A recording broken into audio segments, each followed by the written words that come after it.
Bem, pessoal, essa é a terceira parte desse nosso conjunto de aulas do capítulo 10, da aula 10, né?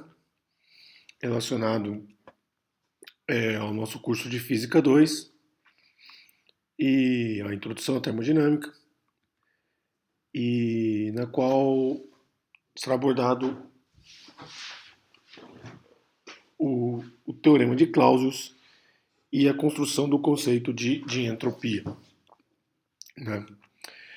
O teorema de Clausius, então percebe que não é mais o enunciado de Clausius, agora é uma coisa mais elaborada. Nós vamos quantificar tudo o que foi desenvolvido nas duas aulas anteriores sobre a segunda lei da termodinâmica. E vamos começar então com o teorema de Clausius, né? A gente já viu nas aulas anteriores que se uma máquina irreversível, indicada aí pelo I, opera entre as temperaturas T1 e T2, o seu rendimento é sempre menor do que uma máquina reversível, né? Menor ou igual, né? O igual é quando as duas são reversíveis, né? Então a gente deduziu essa expressão, né? Eta-i igual a 1 menos Q2 linha sobre Q1 linha, tem que ser menor ou igual a eta-r, que é igual a 1 menos T2 sobre T1, né? O resultado do rendimento por ciclo de Carnot de uma máquina reversível. A igualdade nesse menor ou igual ocorre quando os dois são reversíveis, são duas máquinas de Carnot. Nesse caso, né, teríamos então o mesmo rendimento, né, para as duas máquinas reversíveis. Olhando para essa expressão, a gente pode reescrever a mesma, né, como está na última linha aí.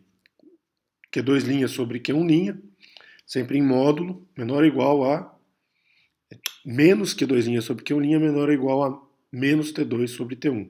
Só copiando da expressão acima, né? Agora, para tirar o módulo dos calores e deixar os calores escritos como com seus respectivos sinais, né? A gente sempre sabe que como tem um calor entrando e um calor saindo, então nessa divisão do módulo de Q2' pelo módulo de Q1', vai aparecer um sinal negativo extra se a gente tirar os módulos, né? Porque um tem sinal oposto ao outro, um entra, outro sai, né? Então ficaria com sinal negativo extra, ficaria Q2' sobre Q1' menor ou igual a menos T2 sobre T1. Essa expressão pode ser remanipulada, né, e reorganizada de tal modo a que se apareça Q1' sobre T1 mais Q2' sobre T2 é menor ou igual a zero. Então essa é uma versão um pouco mais matematizada do teorema de Carnot, né, que é o que a gente chama de teorema de Clausius, né. E essa quantidade vai ser igual a zero no caso em que os dois processos são reversíveis, né? E quando combinados, portanto, dê um processo reversível. No caso em que eu tenha uma máquina térmica associada com um processo irreversível, aí o menor vai entrar em ação ali, né? Do menor ou igual. Então essa expressão é muito importante, né?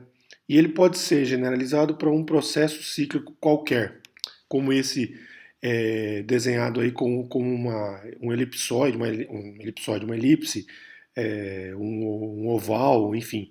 É um processo cíclico qualquer, tá? Essa curva roxa aí, né? A ideia roxa, magenta, enfim. A ideia então dizer que essa relação entre calor que entra, calor que sai, temperaturas dos reservatórios mais quente e mais frio, né, sintetizada por essa desigualdade, vale para qualquer processo, né, e não só para aqueles que a gente usou para construir o ciclo de Carnot, com duas isotermas e duas adiabatas. Ele vale para qualquer processo, essa relação. E a gente vai demonstrar isso, né? Para demonstrar isso, a gente vai perceber que nós podemos substituir qualquer processo cíclico por uma sucessão de ciclos que contém os trechos do ciclo original limitados por curvas adiabáticas, né, por adiabatas.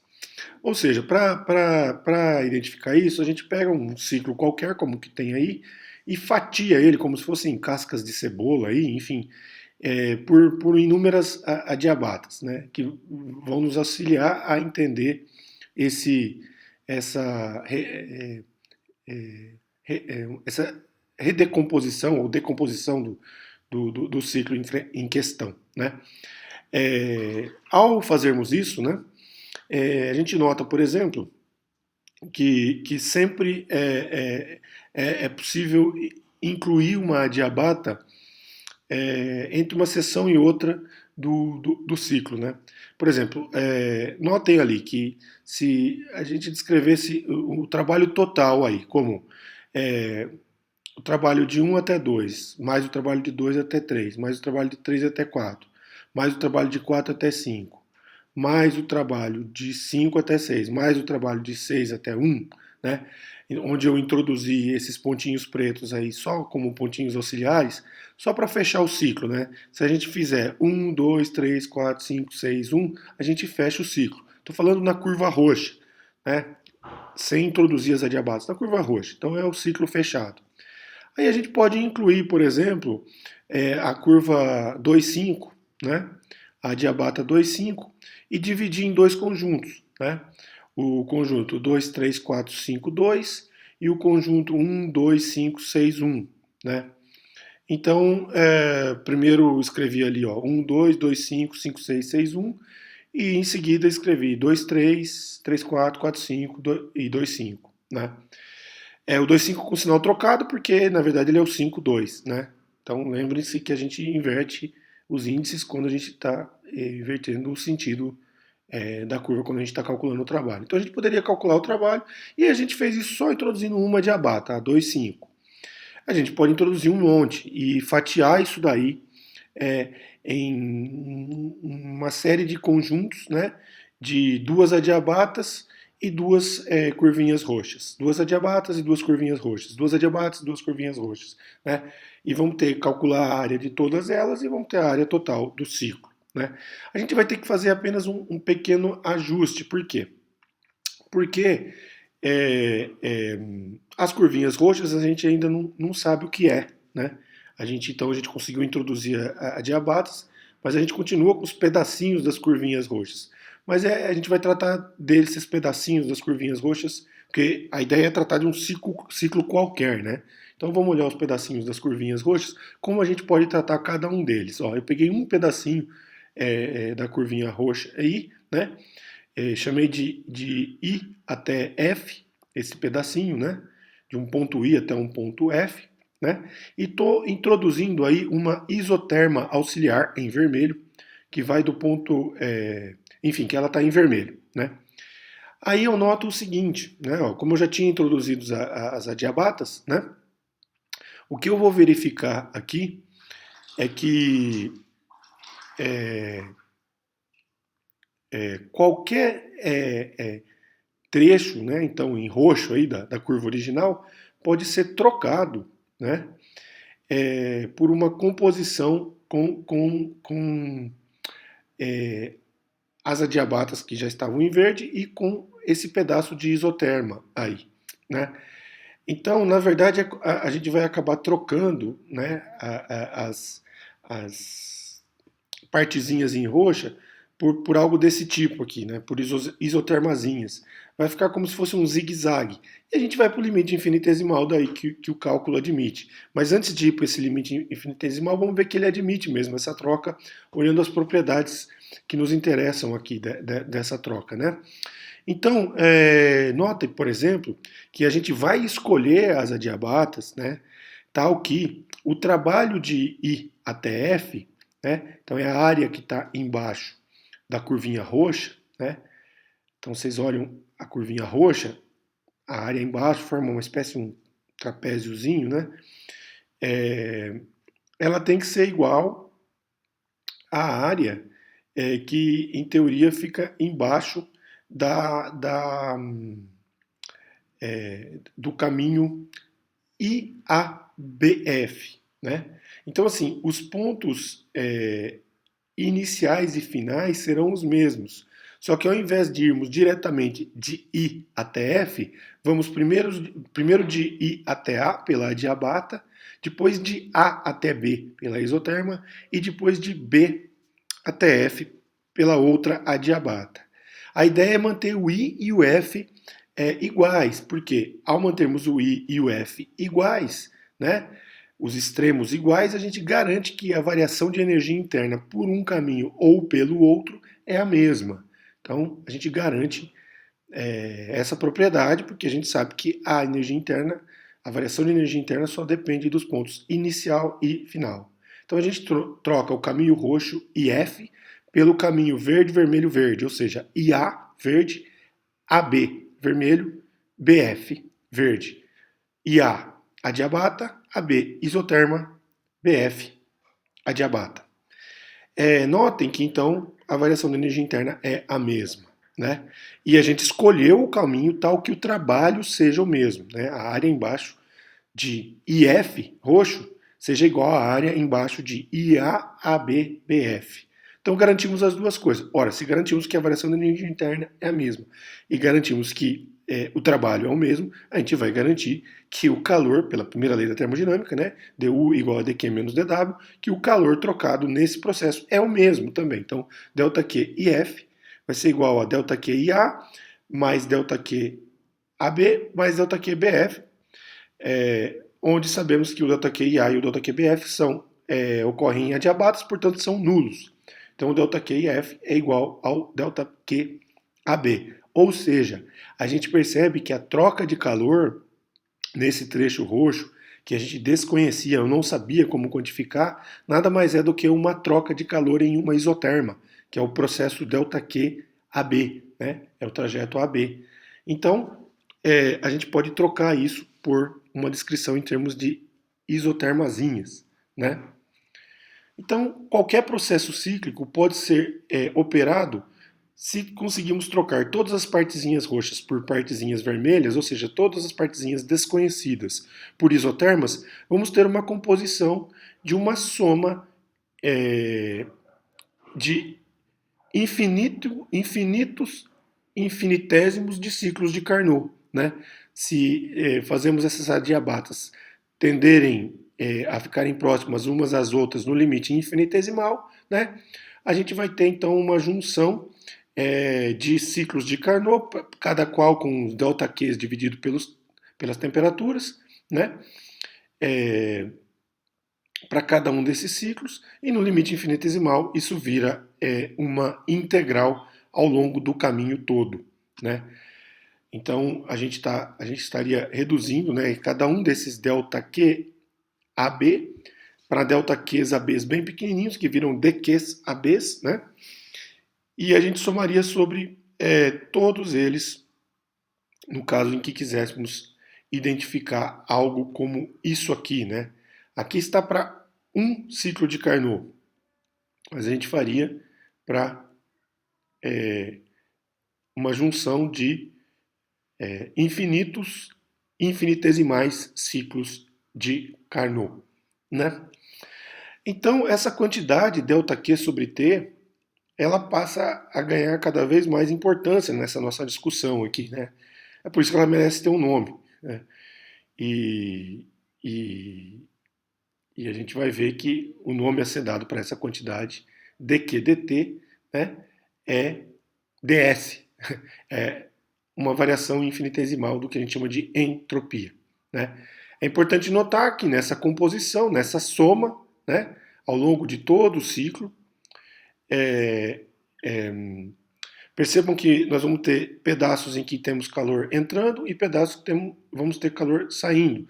Como no caso de um ciclo único, né, tínhamos ali uma quantidade de calor Q1 que estava entrando e uma quantidade de calor Q2 que estava saindo, como está aí nessa expressão, né?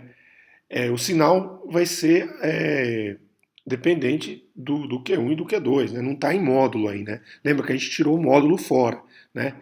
Então, se a gente fizer para o ciclo todo, vai ter uma boa parte de calores positivos, calorizinhos infinitesimaizinhos positivos e calorizinhos infinitesimaizinhos negativos, né? Então, nas temperaturas mais altas ali, o calor vai estar entrando, nas temperaturas mais baixas o calor vai estar saindo, se for um motor. Se for um refrigerador, vai ser o contrário, né? Então, no caso, a setinha aí está para como se fosse um motor, né? Então, esse processo vai ser resumido por essa integral ao longo do ciclo fechado, né? A igualdade né? Então essa quantidade dá zero quando o processo é reversível, né?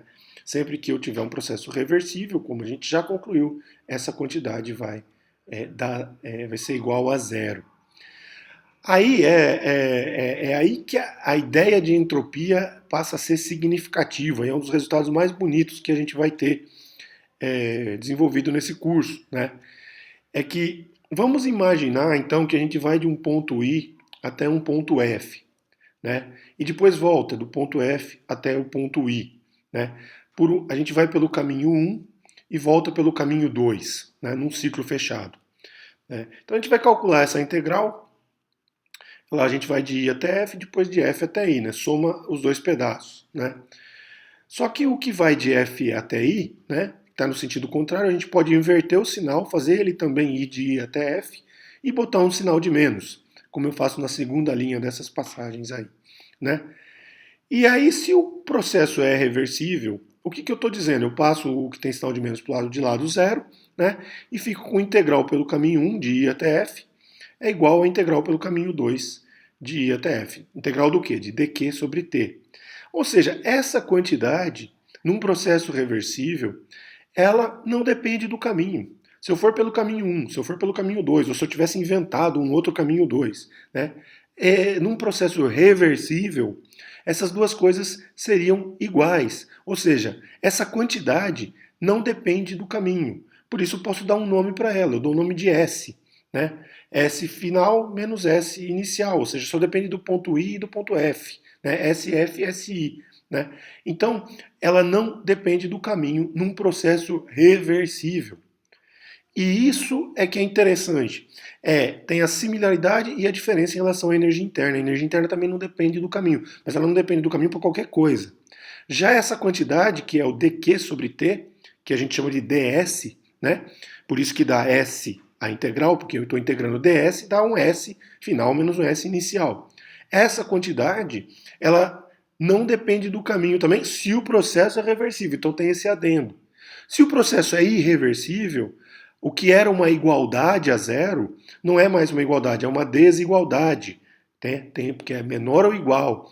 Então o igual é só para o reversível, o menor é para o irreversível. Se é menor, não vai continuar a igualdade nesse desenvolvimento aqui. E aí eu não vou chegar nessa expressão porque não tem a igualdade. Né? Então a entropia ela não depende do caminho num processo reversível. Né? Isso quer dizer o quê? Que a entropia, se você vai descrever um processo num ciclo reversível, ela não se altera. Agora, num ciclo reversível, a gente vai ver que a entropia aumenta. Né? Então, num ciclo reversível, a entropia não se altera. E num ciclo irreversível, a entropia aumenta, né? Olhando só para o sistema. Né?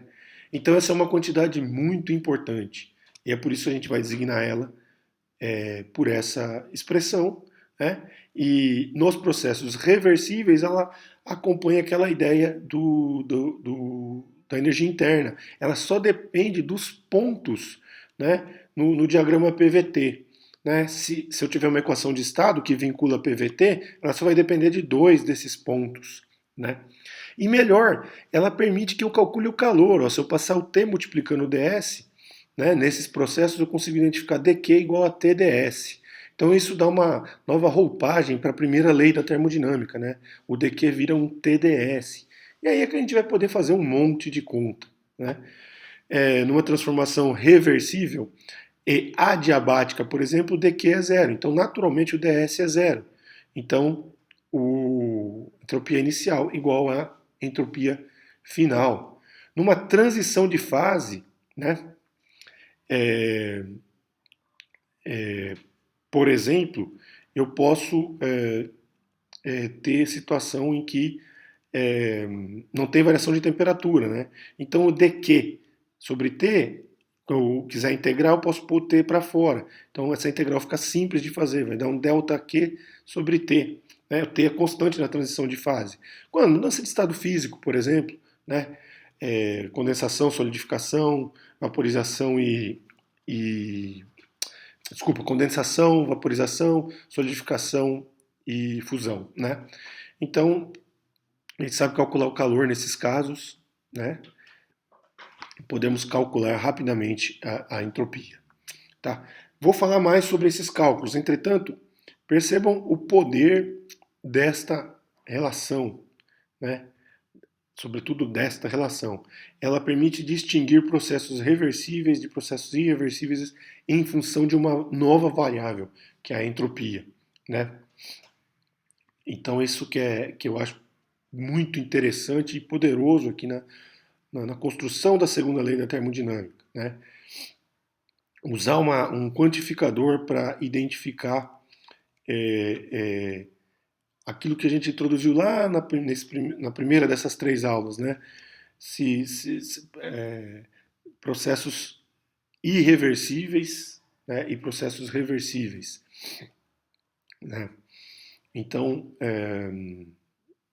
vamos usar essas quantidades agora, né? Num processo, por exemplo, em que eu queira calcular, eu tenho um gás ideal, por exemplo, né? E eu uso essa relação, então, né? Aqui, como eu escrevi para a primeira lei da termodinâmica, né? E eu isolo o ds, escrevo ele em função de du sobre t mais pdv sobre t, né? Aí eu vou lembrar que para gases ideais, por exemplo, o du pode ser escrito como cv dt, sempre, né? E a gente sabe que o gás ideal é descrito por PV igual a RT. Então, se eu trocar o DU por CV, se eu trocar o DU por CVDT e o PDV por, por RD, o P sobre T dV, olha ali, P sobre T dV por R sobre V dV, né? Eu estou trocando P sobre T por R sobre V. Eu fico com essa expressão e posso integrar, né, dos dois lados. Integral da soma é soma das integrais. Integro em dt, integro em dv e efetuo a integração, né? Suponho o CV constante, que é o mais fácil, né? Então vai dar um integral de dt sobre t dá um logaritmo, integral de dv sobre v dá um outro logaritmo, né? Primeiro logaritmo de tf menos logaritmo de ti, que dá logaritmo de tf dividido por ti, o outro logaritmo de vf menos logaritmo de vi, que dá logaritmo de vf sobre vi, né? E tenho essa expressão, então, para a variação de entropia, né? Se fosse uma integral indefinida, poderia ter escrito dessa forma. Ou seja, nesse retângulo, é o mesmo resultado que eu tenho aqui, né? Só que aqui eu efetuei uma integral definida, com os extremos identificados. Aqui seria o caso em que eu não tivesse identificado os extremos, então eu teria de introduzir uma constante e teria essa expressão para o resultado da integral, né? Se nesse primeiro retângulo eu identificar que V está relacionado com P pelo PV igual a RT, eu posso trocar V por P. Se eu trocar e fizer algumas manipulações, né, percebem que eu chego nesse segundo retângulo. Tá, o CP, aí apareceu um CP ali, tem que manipular, né? Então isso fica como exercício para vocês. Obter essa segunda expressão a partir da primeira, trocando o V por P, usando que PV igual a RT, né? Lembrando que R é constante, então as constantes que aparecem aí não são as mesmas, tá? Da mesma forma, essa última expressão a gente pode relacionar com, com a variável gama também, né? Então são manipulações. A gente vai fazer isso como exercício, fica aí para vocês testarem, né? Ou poderia ter chegado nesse resultado também diretamente da relação diferencial de PV igual a RT, que é essa que está escrita ali no intermédio dos retângulos, né? PDV mais VDP igual a RDT. Então isso vai ficar como exercício para vocês, tá bom? Então assim, isso foi a descrição da entropia nos processos reversíveis, né? São aqueles em que a desigualdade se restringe ao sinal de igual, né?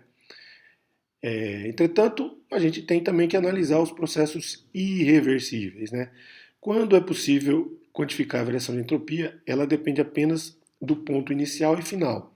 no caso do processo reversível, né? É, então, a gente é, sempre, para um processo irreversível, vai ter a analogia de um processo reversível, né? Essa é a forma que a gente encontra de tentar identificar o valor de qual seria a variação da entropia se o processo de I até F fosse reversível, né? Então, para reversível a gente sabe calcular, vai redundar em expressões desse tipo aqui, né? Depois que a gente trabalhar, é novidade, estamos começando agora com entropia, né? Mas depois que a gente trabalhar bastante, vai ver que se torna uma coisa sistemática. O processos irreversíveis exige sempre aquela análise, né? Que a gente precisa de um processo de referência que a gente conhece, né? É mais ou menos o que a gente fazia para a expansão livre. Lembra quando a gente ia estudar a expansão livre? Expansão livre é um processo irreversível, né? Não dá para você sair de um volume e expandir para o vácuo, né? E depois fazer a coisa contrair de volta, deixando o vácuo naturalmente, né? Então, a expansão livre, a expansão no vácuo é um processo irreversível, né? Então, para entender um pouco isso, como se constrói essas analogias, vamos dar uma olhadinha no como a gente descreve a entropia num processo de expansão livre, né? A gente lembra que a expansão livre, a variação da energia interna é igual à variação do calor, que é igual à variação do trabalho, que é igual a zero, né? Então é tudo zero. E a gente fazia uma analogia com uma expansão isotérmica, né? Por quê? Porque a gente sabe que como a variação da energia interna é nula, né? Então a temperatura não muda, né? Também não houve troca de calor e também não houve trabalho. Só que na expansão isotérmica é uma expansão, né? Tem variação de volume, tem resistência, tem pressão, então o trabalho é diferente, né? O trabalho na expansão isotérmica é diferente do trabalho na expansão livre, né? E o elemento diferencial de trabalho é PDV, né? A expressão para entropia, lembre-se, a expressão para entropia, lembre-se, num processo reversível, só depende dos pontos iniciais e finais. Então eu posso voltar aqui e pegar qualquer um deles para trabalhar se eu conhecer os pontos iniciais e finais, porque não depende do processo. No processo reversível, é igual a energia interna, lembre? Não depende do caminho. Então a entropia vale a mesma coisa. Então eu pego a primeira expressão aqui, tá? Para eu trabalhar, e já com os limites, né, final e inicial, né? Então integral definida, resolvida. E vou calcular a variação de entropia de uma situação inicial para uma situação final, assumindo um processo isotérmico, né, uma expansão isotérmica. É nesse caso, né, como a temperatura não muda até final igual até inicial, e o resultado, então, é simplesmente a variação de entropia é igual a NR vezes Ln de V final menos V inicial.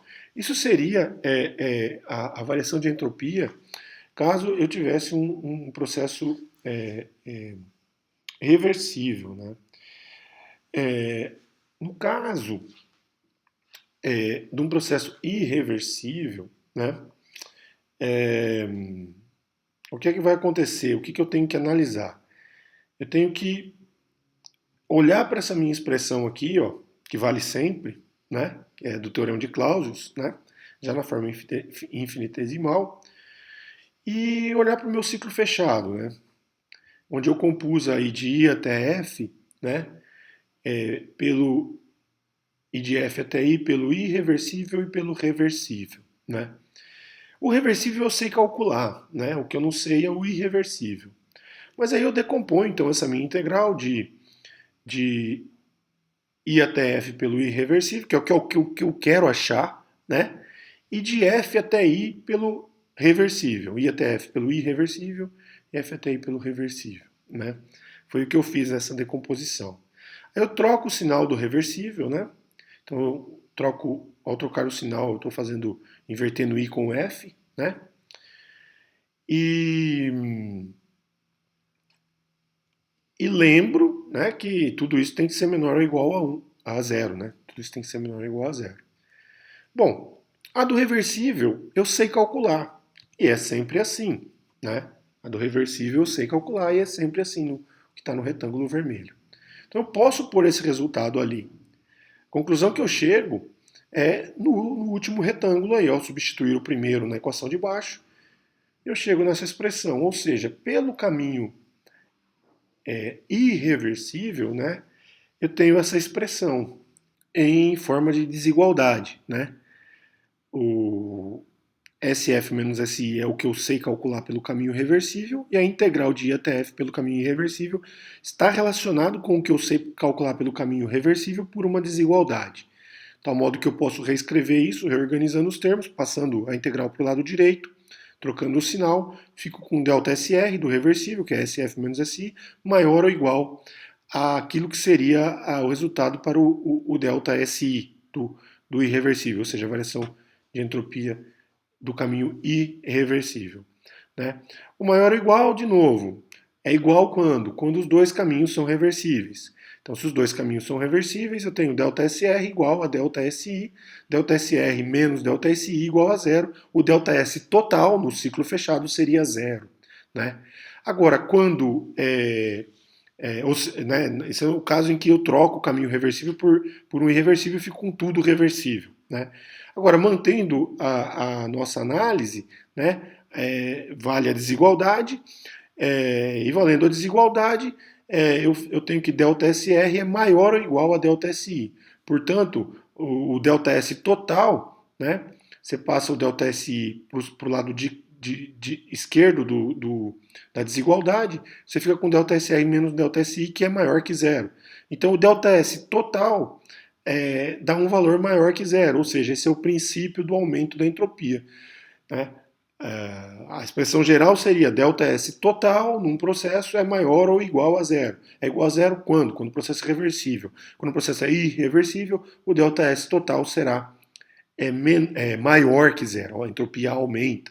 Né? Então, a entropia de um sistema termicamente isolado nunca pode decrescer.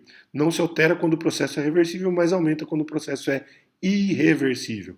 Isso é um resultado basicamente que resume a segunda lei da termodinâmica. Né?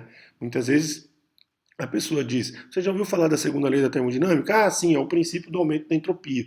Né? Então é assim que a gente chega. Veja, veio lá com aquela construção lógica do enunciado de Clausius, o enunciado de Kelvin, depois veio o teorema de Carnot, depois veio o teorema de Clausius, que foi matematizar tudo isso daí, e a gente chega no princípio do aumento da entropia.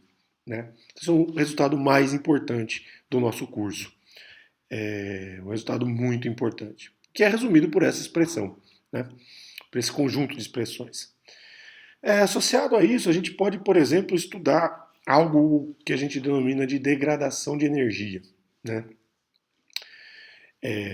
A gente vai perceber que em processos em que tem o aumento de entropia, ou seja, processos irreversíveis, né, a gente está degradando energia, ou seja, a gente está subutilizando a energia, a gente está deixando de utilizar a energia.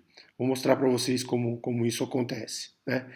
Vamos pegar aqui, a variação da entropia do sistema é a mesma, quer seja por um processo reversível, quer seja por um irreversível.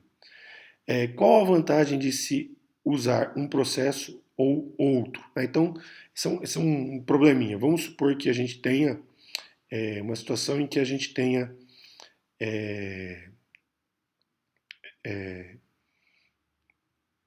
possa escolher a variação fixar que a variação de entropia seja a mesma. Né? Qual processo a gente escolhe? Né? Vamos analisar. Geralmente a gente tem né, a entropia total envolve, digamos, dois sistemas, né? Quer dizer, o próprio sistema e um invólucro, né? Um reservatório, né? A gente diz que a soma de tudo isso aí seria a entropia total ou a entropia do universo. Mas, enfim, os nomes não são relevantes, né?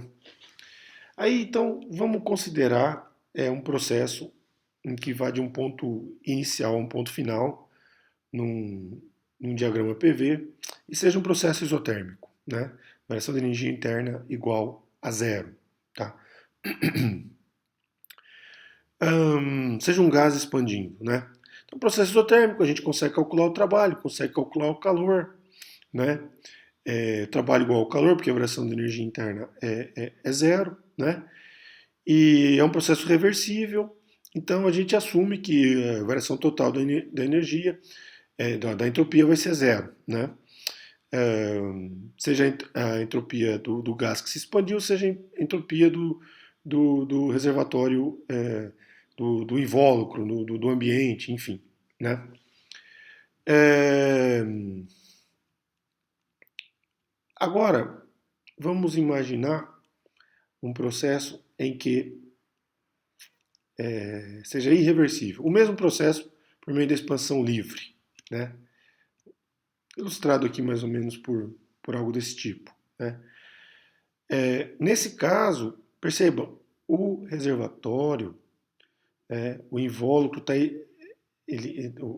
o sistema está isolado do reservatório, né, não tem contato. Então a variação do reservatório vai ser nula, por definição, né, porque na expansão livre, né, não tem nada em contato com, não tem troca de calor, não tem mudança de temperatura, não tem pressão, o sistema não sente a pressão, enfim. Então, no caso da expansão livre, o ΔS do reservatório definitivamente é zero, né? E o do gás, a gente usa a mesma conta do isotérmico, né? Processo isotérmico. Então, resultado, aumentou a entropia do universo, né? Então a expansão livre aumenta a entropia do universo, né? Porque não vai ter essa compensação da variação negativa da entropia do reservatório, né? Isso quer dizer o quê? É que a energia, uma certa quantidade de energia de uma expansão, né, um trabalho realizado, poderia ser realizado, né, ela é perdida, ela é inutilizada. Então a gente deixa de aproveitar, né, uma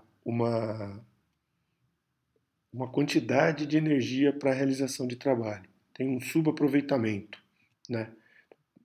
Então, assim, no processo isotérmico a gente realiza trabalho. Já na expansão livre é desperdiçado a possibilidade de realizar trabalho. Então a gente diz que tem uma degradação de energia, né? Esse, então, uma das interpretações que a gente pode aplicar em alguns problemas, mas tem outros problemas até mais simples que a gente vai trabalhar, né?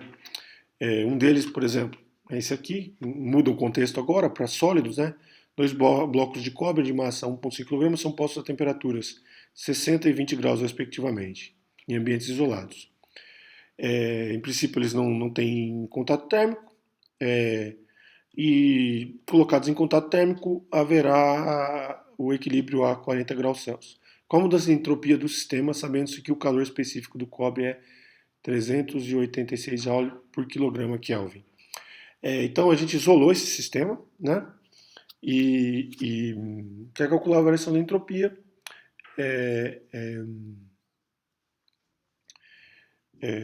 do sistema como um todo.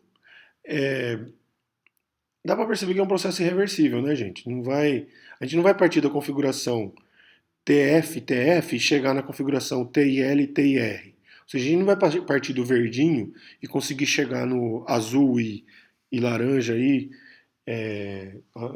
azul e bege, naturalmente, né? Só o contrário, né? Tendência natural, né? E do bege e azul pro verdinho.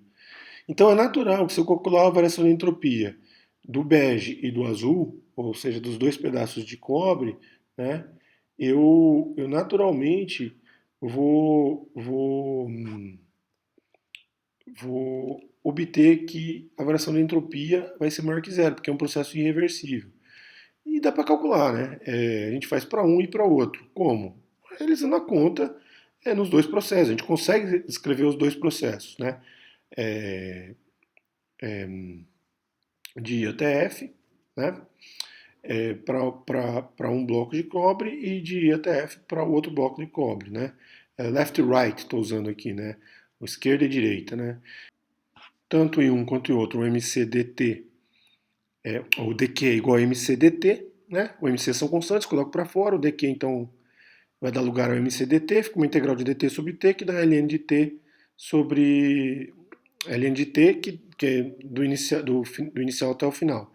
Né? Então, para o left é mc ln de tf sobre t e l, e para o right é mc ln de tf sobre t e r. Né? Estão calculados aí, enfim, eu somo os dois e vejo que o valor dá 2,4 joules por Kelvin, que é maior que zero, porque o processo é irreversível. Né? E assim vamos ter outros exercícios que nós vamos realizar em sala de aula. Tá? E com isso a gente encerra esse capítulo 10, a parte teórica, e mão na massa agora para fazer os exercícios. Tá bem? Para fechar com chave de ouro, ainda vou colocar aqui uma conexão da entropia com as variáveis microscópicas de um sistema termodinâmico. O que é? A entropia, na verdade, ela vai estar relacionada. Isso é só uma informação de erudição, porque a gente não vai entrar nesse aspecto. Isso aqui é tema da física estatística, da mecânica estatística. Né? Então, esse camarada aqui, que é o Boltzmann, né, um gênio, ele percebeu que a entropia, né, ele identificou que a entropia ela pode ser descrita em função da acessibilidade das configurações microscópicas, ou seja, dos números de estados possíveis de um sistema. Então, ela tem uma conexão estreita com as probabilidades de se acessar um sistema. Né? Então a gente pode escrever a entropia de um sistema físico como sendo uma constante vezes o logaritmo natural do número de estados possíveis desse sistema. Né? E o número de microestados, muitas vezes assim dito. Né? Então se eu conseguir identificar esses estados, né, eu consigo calcular a entropia dessa maneira. Não vou entrar nos detalhes disso daí, porque é um assunto mais elaborado, mais avançado. Vocês vão ver lá em mecânica estatística, quem se der o trabalho de fazer essa disciplina, que é uma das disciplinas mais bonitas que a gente tem na física.